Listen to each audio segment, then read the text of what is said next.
I tried to impress a girl and got kicked out of Canada. Alright, buckle up because this is probably the dumbest thing I've ever done, and it all started with me trying to impress a girl. I met Chloe through a mutual friend. She was funny, beautiful, and had this adventurous spirit that made me feel like a complete boring person. She talked about traveling, hiking, and her love for all things outdoorsy. Me. I was a 27-year-old office drone whose idea of an adventure was taking the wrong exit on the freeway. But hey, when you're trying to impress someone, you don't think about these things. One night, after a few weeks of texting, Chloe casually mentioned that she was going to visit Canada. She was heading to Whistler because of course she was. Somehow, the thought of snowboarding down a mountain seemed so much cooler than anything I was doing. And this is where my brain decided to take a wild leap. I said, without thinking, "Oh, I love Whistler. I go there all the time." Spoiler. I had never been to Canada, let alone Whistler. But I couldn't back out now, right? She was into it.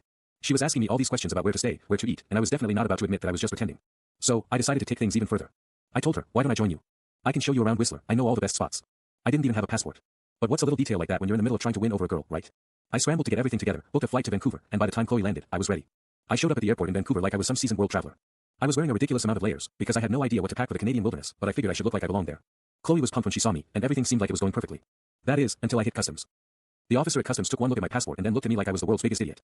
He asked me the usual questions, like, what's the purpose of your visit, and I proudly answered, I'm here to join my friend for a few days of snowboarding in Whistler. He asked for a bit more detail about my travel plans, and I did what any sane person would do in that moment, I panicked. I explained that I was definitely planning to stay in a fancy resort in Whistler, even though I hadn't booked anything. I wasn't even sure which one to go to. But I had to sound like I was living the dream, right? Then came the bombshell question, do you have a return ticket? I froze. I didn't. I had no idea how long I was supposed to stay. I was just winging it. But I couldn't admit that, so I just kept saying, yeah, I'll be leaving in a few days, but the officer wasn't buying it. Next thing I know, they take my passport and send me to a small office. I was officially detained. The worst part. Chloe was right there, watching me get escorted away like I was some criminal. She had no idea what was going on. I was trying to keep it together, telling her it was just a routine check, but deep down, I knew it was game over. They started grilling me about my stay in Canada, asking if I had the address of where I was staying, the reservation at the resort, proof of funds to support myself, literally anything that would show I was a legit traveler. I had nothing. I was just some idiot who thought he could impress a girl with a trip to Canada. After an hour of questioning, they told me I was being denied entry.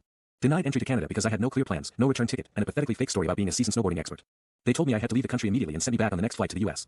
To make it even worse, as I was walking through the airport, I passed Chloe again. She looked horrified. She asked me what was going on, and all I could manage was a weak smile and a, don't worry, I'll explain later. She never contacted me again. I went back to my apartment feeling like an absolute idiot. I had been banned from Canada for 6 months, and I never heard from Chloe after that trip. She probably still thinks I'm some sketchy liar. Moral of the story, never lie about traveling to impress someone. If you're not a snowboarding expert, don't pretend to be one. And for the love of God, have a return ticket when you go through customs. Oh, and I still haven't been back to Canada. The end.